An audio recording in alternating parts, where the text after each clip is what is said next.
Are you considering buying a smartphone for your child? And are you interested in the parental controls on that phone? If you are, we're here today to talk about those. I'm Britta, I've been writing about iPhone for the last 15 years.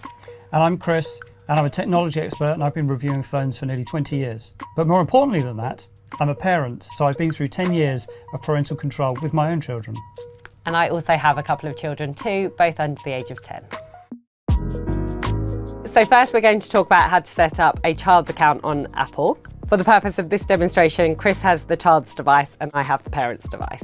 The first thing to do is you go into settings, you'll click on your name at the top and you scroll down to family, which you will then see a list of any family members you already have. In the top right hand corner, there's a circle with a plus. If you tap on that, you will then see that there is a create a child account at the bottom. You tap on that and you enter the name of your child and the child's age. I'm going to set up a fake child for this and we're going to call him Timmy Telegraph. Once you get to this page, you'll put in your name, the name of your child and their date of birth and press create child account at the bottom. When you set up a child's account, you'll be asked to create an email address, which you'll need to do. That will be then linked to your own account. You press continue, create the email address, and then you'll type in a password that you will then use. Make sure you remember it. So I now have Timmy Telegraph all set up. He's aged 9 years old. And now I'm going to set up a child's smartphone on this new device. Chris is going to swipe up, select all the usuals. You'll be guided through all of this step by step. So here it will come up with a pop-up card on the device to suggest that you set it up using this device. I'm going to tap continue to do that. There'll be a moving graphic that will appear on this phone, which you then use this phone to scan with. It will guide you with a circle. This is the important part when it comes to setting up a child's smartphone. It will come up with any details of the children that you have, and I'm going to set it up with Timmy. It then goes to the other phone. I suggest you do this yourself rather than giving it to your child. So it allows Timmy to set up his Face ID. So if you do that together with your child so that they're able to unlock their phone easily. It's now signing in on the child's device, but it's signing into the child's account. So once that is signed in, they won't have access to anything that isn't for their age. You'll get a notification to say it's all done, all set. You press done. You'll get to a screen on the child's device where it will ask you to turn on location services. There's also a step for Apple Intelligence. I'd actually advise that you turn that off. There's also a screen for Siri, and I would also turn that off. That child device is now set up, ready to go, and we will then use the parent device in order to set some of the parameters up. So the first thing we'll talk about is Ask to Buy, which is, as its name suggests, you will get a notification if your child asks for an app or a game from the App Store. It's worth mentioning that everything that's in the App Store that they see is age restricted based on the profile that you've set up. You head into the settings of your phone, you go into the family section again, you click on Timmy Telegraph, and you scroll down and you'll see Ask to Buy where it says purchase approval required. You tap on that and then you just toggle it on and that's it. And then anytime they request something from the App Store, you will get a notification come through on your phone. Timmy Telegraph is going to try and download the Telegraph app. When he goes to install, it will then come up with another pop-up that will suggest to ask permission. You will then get a message from Timmy Telegraph about his review. Review the request and you'll get a pop-up at the top that says approve or decline. You can either approve it or decline it. I'm going to approve it in this case. And then you sign into your Apple ID in order to be able to approve that. Once approved, your child will get a notification and then they will be able to open the app and it will be downloaded onto their phone. The next thing we're going to talk about is communication safety, which is a feature that Apple offers on its iPhones and iPads that will detect nudity coming through to Apple's native Messages app. It's worth noting that it's not available on third-party apps like WhatsApp, and it's also more of an extra layer of safety as opposed to a complete block. You access it by going to Timmy's profile on your family group in the settings. You go to screen time and you'll see it at the bottom where it says communication safety. If you turn that on, if a child was to then receive a picture where nudity was detected, it would flag up on the screen with it blurred out and it would ask the child if they want to proceed. The child would then be guided towards extra resources to try and help them understand what they were actually going to view. The next thing to talk about is downtime and app limits. Both of these will help manage screen time, but also manage the apps that your child uses. Downtime's first, that's where you set a schedule. You'll get into Timmy's profile on your family sharing settings, and then you can turn on downtime or you can set a schedule. So you might set a schedule from 7 AM to 7 PM, or you might choose to turn all screens off from 9 PM, depending on how old your child is. With app limits, you can create a limit for a certain selection of app or a certain category of apps. So you can set a time limit for all social apps or gaming apps, for example, or you can just choose all apps and categories. It depends on what you're looking for and what you're trying to restrict. You set the time that you would like those apps to be restricted by, and you can customize days of the week as well. So you might allow them more time at the weekend, for example, but less time during the week. Once those app limit has been reached, if your child goes to open an app within those categories, it will appear greyed out on the phone itself. If they ask for more time, a pop-up will appear and they can ask for 1 more minute, send request, or enter their screen time passcode, which hopefully they don't know. The last thing I'm going to mention here is communication limits, which allows you to dictate who they can and can't speak to. It's within the same settings as everywhere else, so you go into your family settings, into Timmy's profile, and then you'll be able to choose what contacts they speak to during their screen time and during downtime. And you can select the contacts by putting in your screen time password and adding them to the list.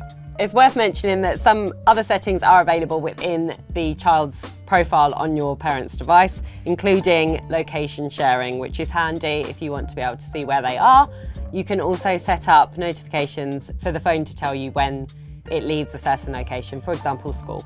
When your child's location is set up, if you didn't do it as set up, you will then be able to track them in the Find My app on iPhone. If you want to find out when they're leaving somewhere, you tap on notifications, notify me, and then you can set the parameters in there.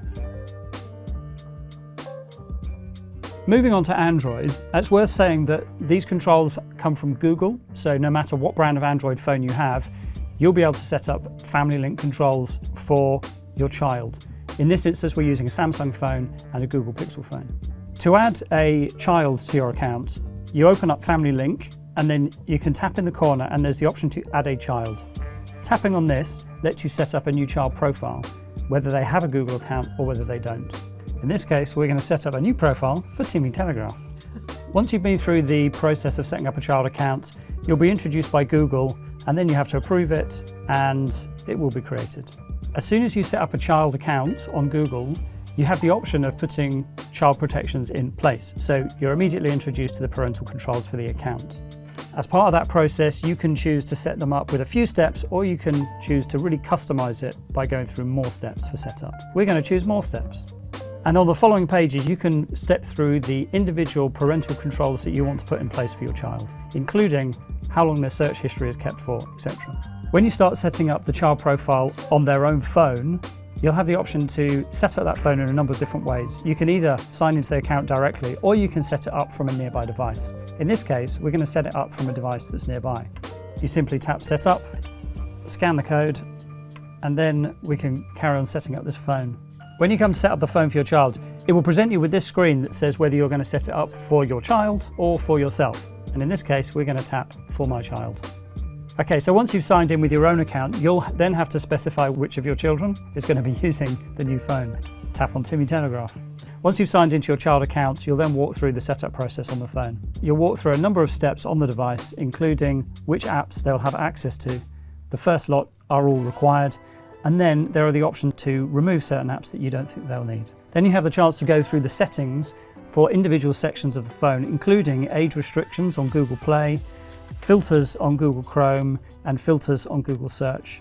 Here you can select the settings that you think are appropriate for your child. Next, you have the option to set up screen time rules, and that includes daily limits as well as bedtime, and you'll also be able to set time limits on individual apps. And next you have the option to set up location sharing, so you'll be able to find out exactly where your child's phone is. All the parental controls on Android are controlled by the app called Family Link, which you'll have on your phone. Through this, it's divided into 3 major sections: screen time, controls, and location. All of the changes that you make within the Family Link app will be reflected on your child's device.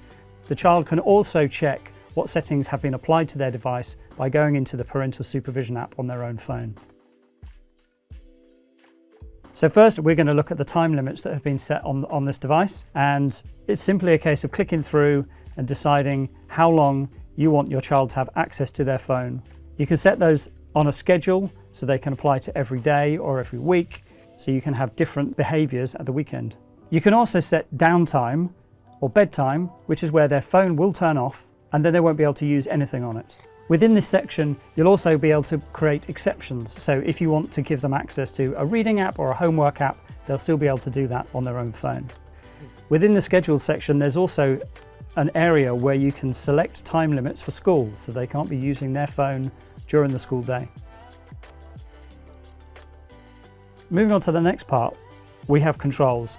And within this section of the app, you'll find the parental controls for each of the different sections. Some of them that we set up when we were setting up Timmy's device. But in here you can go through and you can see what age limits are set in which different parts of the phone. Within the Google Play section, you can set age limits for the content that they get access to. You can simply tap through and pick the age that is correct for your child. There's also the option to put some filters in place for Google Search. For example, Safe Search will help filter out content that may not be appropriate for younger eyes, including blurring explicit images. Once this is set on the parental device, that will apply to the child's device, remember, and they will not be able to change that setting. Also in Family Link, you have the option for location tracking, which means that you can locate your child's device. When you click through to location, a map will come up showing your children and where they are on the map. In this case, we can see that Timmy Telegraph is in the Telegraph office. One of the other features that you have in Family Link is the option to lock a phone. This is great for meal times. If your child is not responding, you can simply tap the button and the phone will be locked. It's time for a break, Timmy. Your phone should now be set up for your child to use safely. If you want to know more about phone safety or to find out how to make your broadband or phone network more secure, then head over to Telegraph Recommended to read more.